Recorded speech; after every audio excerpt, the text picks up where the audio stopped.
up and coming designer, it's like, okay, yeah, go to college and learn design, but you also need to learn how to use AI to execute better on your ideas. So, Well, and I think that that's an important point to kind of get at because it's I see a lot of people that try to offer me services where I'm sitting there thinking, you do know that AI can do that, right? You do know that this is not really something that a smart person is not going to pay for this at the same level, right? And what I've challenged people on is I've said, okay, but what AI is going to require you to do is figure out what does it mean to be human? So what I say this to my own team. I don't have any employees. I have partners. I have people that work with me. I don't work. Nobody works for me. I don't want anybody working for me. I want you working for yourself.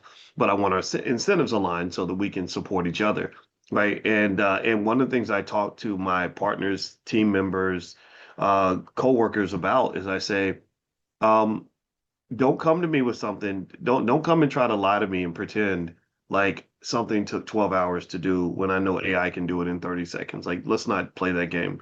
I said, what I need you to do is show me the uniqueness of being human. Show me what you can do that a damn computer can't do, right? Right now, AI can't get on the phone with a 70-year-old student in the Black Business School and talk her through the technology, right? At least it really can't in the way that we can, right? AI can't sort of can't engage with other humans at the All Black National Convention, right? AI can't do a lot of the things that we can do as humans, and what's happened is we're being forced to kind of not try to compete with technology and robots. Don't try to outrun a robot. It's not going to work.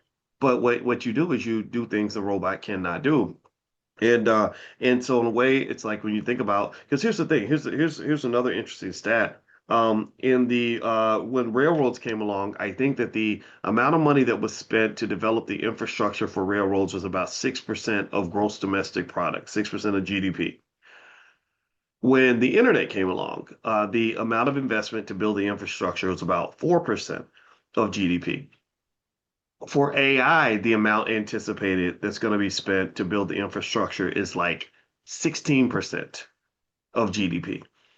So this is happening. This is going to be massive, and so so what is but it doesn't wipe us out, right? It doesn't mean we don't have a role. It's like if I got paid to walk 2 miles to deliver packages and suddenly automobiles are everywhere, well, then I got to go find something else to do. I got to go learn how to drive a car.